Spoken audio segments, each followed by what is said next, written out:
नांदेड़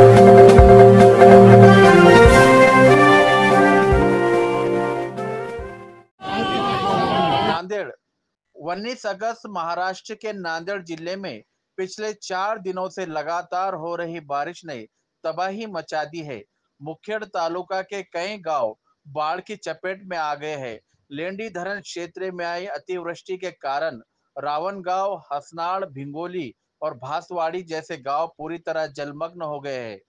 इस बाढ़ त्रासदी में अब तक 5 लोगों की मौत हो चुकी है और कई हेक्टेयर फसल बर्बाद हो गई है। गांव में मवेशियों का भी भारी नुकसान हुआ है। गुस्साई जनता ने विधायक का घेराव किया। बाढ़ प्रभावित क्षेत्रों में भाजपा विधायक डॉक्टर तुषार राठौड़ जब दौरे पर पहुंचे तो गुस्साई जनता ने उनका घेराव कर प्रशासनिक लापरवाही पर सवाल उठाए। मंत्री गिरीश महाजन का दौरा। आपदा प्रबंधन मंत्री गिरीश महाजन ने आज प्रभावित गांव का दौरा किया और ग्रामीणों से मुलाकात की। उन्होंने भरोसा दिलाया कि सभी पीड़ित परिवारों को शासन की ओर से हर संभव मदद दी जाएगी। जिलाधिकारी को तत्कालिक पंचनामे करने के निर्देश दिए गए हैं। मृतक के परिजनों को 4-4 लाख रुपए मुआवजा दिया जाएगा। मंत्री महाजन ने स्पष्ट कहा कि इस बाढ़ आपदा में हुई लापरवाही की जल संपदा विभाग स्तर पर जांच होगी और दोषियों पर सख्त कार्रवाई की जाएगी। मृतकों के परिवारों को मिला आर्थिक मदद। आपदा प्रबंधन मंत्री ने मृतकों के परिजनों को 4-4 लाख रुपए की सहायता राशि चेक स्वरूप प्रदान की। मृतकों में शामिल है पिराजी महसाजी थोटवे 70 वर्ष, चंद्रकला विठल शिंदे 35 वर्ष, ललिताबाई गोविंद भोसले 60 वर्ष, भीमाबाई हीरामन मादाड़े 65 वर्ष, गंगाबाई गंगाराम मादाड़े 65 वर्ष। इन सभी के परिजनों को शासन की ओर से आर्थिक सहायता दी गई है। प्रशासन अलर्ट पर। नांदेड़ के जिलाधिकारी राहुल करडिले, पुलिस अधीक्षक अभिनाश कुमार समेत प्रशासन के आला अधिकारी मौके पर मौजूद रहे। बाढ़ प्रभावित गांव में मदद और पुनर्वास का काम युद्ध स्तर पर जारी है। आज भी नांदेड़ में मौसम विभाग की तरफ से नांदेड़ को रेड अलर्ट दिया गया है। नागरिकों से चेतावनी है कि वो सुरक्षित रहे, जब जरूरत हो तभी काम पे निकले। ऐसा आव्हान लोक पुकार न्यूज आपसे करता है। ये न्यूज पाणी घुसलं होतं। त्यामध्ये मेजरली अफेक्टेड जे गाव होते त्यामध्ये रावणगाव, हसनाळ, भिंगोली होतं आणि त्यानंतर भासवाडी होतं। यामध्ये 225 नागरिक रावणगावमध्ये अडकले होते। हसनाळमध्ये 8 नागरिक एका बुरुजावर त्यांनी आश्रय घेतला होता। मशिदीवर रावणगावमध्ये 4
पासून दुनियाभरचं पाणी पडलं आणि ई पीक पाणी करामुळे भडवे बोंबलतेत। 15 दिवस झाले ई पीक पाणी व्हायला नुसतं गोल चाकच फिरायला झकमारा असे ऍप काढाव का।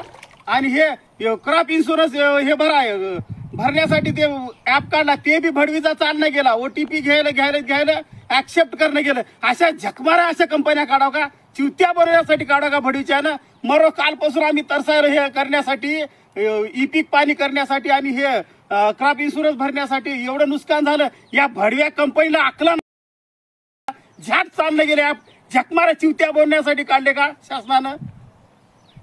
हे फार नुकसान आमचं। लेंडी धरण आहे, त्याच्या प्रभाव क्षेत्रामध्ये आणि लातूरच्या उदगीर तालुका आणि बिदर जिल्ह्यामध्ये कर्नाटकच्या काल अतिवृष्टी झाली। विशेषतः जे मुक्रमाबाद मंडळ आहे त्याच्यामध्ये 206 mm पाऊस झाला आणि त्यामुळे जो लेंडीचे प्रभाव क्षेत्र असलेले जे गाव आहे त्याच्यामध्ये मोठ्या प्रमाणावर पाणी घुसलं होतं। त्यामध्ये मेजरली अफेक्टेड जे गाव होते त्यामध्ये रावणगाव, हसनाळ, भिंगोली होतं आणि त्यानंतर भासवाडी होतं. यामध्ये 250 नागरिक रावणगावमध्ये अडकले होते. हसनाळमध्ये 8 नागरिक एका बुरुजावर त्यांनी आश्रय घेतला होता. मशिदीवर रावणगावमध्ये 4 लोक अडकले होते. त्यानंतर झाडावर 8 नागरिक रावणगावमध्ये अडकले होते. भिंगोलीमध्ये साधारणतः 40 नागरिक होते. असं मोठ्या प्रमाणावर समस्या निर्माण झाल्या होत्या आणि पहाटेपासून मग रेव्हन्यूची टीम, त्यानंतर SDRFची एक 45 जवानांची तुकडी 6 पासून या सगळ्या बचाव कार्यामध्ये आहे. त्याचसोबत पोलिसांची क्विक रिस्पॉन्स टीम पण त्या ठिकाणी पोहोचली आणि सोबतीला एक बॉम्बे सॅपर्स आर्मीची एक तुकडी आहे, तिला आम्ही पाचारण केलं, ती पण ऑन द वे. तर या सकाळपासून सुरू झालेल्या ऑपरेशनमध्ये आतापर्यंत जे काही क्रिटिकल लोकेशन्सला अडकलेले लोक होते यांना SDRF टीमनी रेस्क्यू केलेलं आहे. आता फक्त रावणगावमधले साधारणतः 80 ते 100 लोक सध्या अजूनही वेढलेले आहेत पाण्याने आणि पुढच्या साधारणतः 1-2 तासामध्ये आम्ही त्यांना रेस्क्यू करू. यामध्ये साधारणतः 5 लोक मिसिंग असल्याची कंप्लेंट आहे, त्यांचा शोध चालू आहे. त्याचसोबत जनावर जे कॅटल आणि बकऱ्या आहेत त्यांचाही मोठ्या प्रमाणावर लॉस झालेला आहे अशी माहिती समोर आलेली आहे. तर हे बचाव कार्य आमचं युद्ध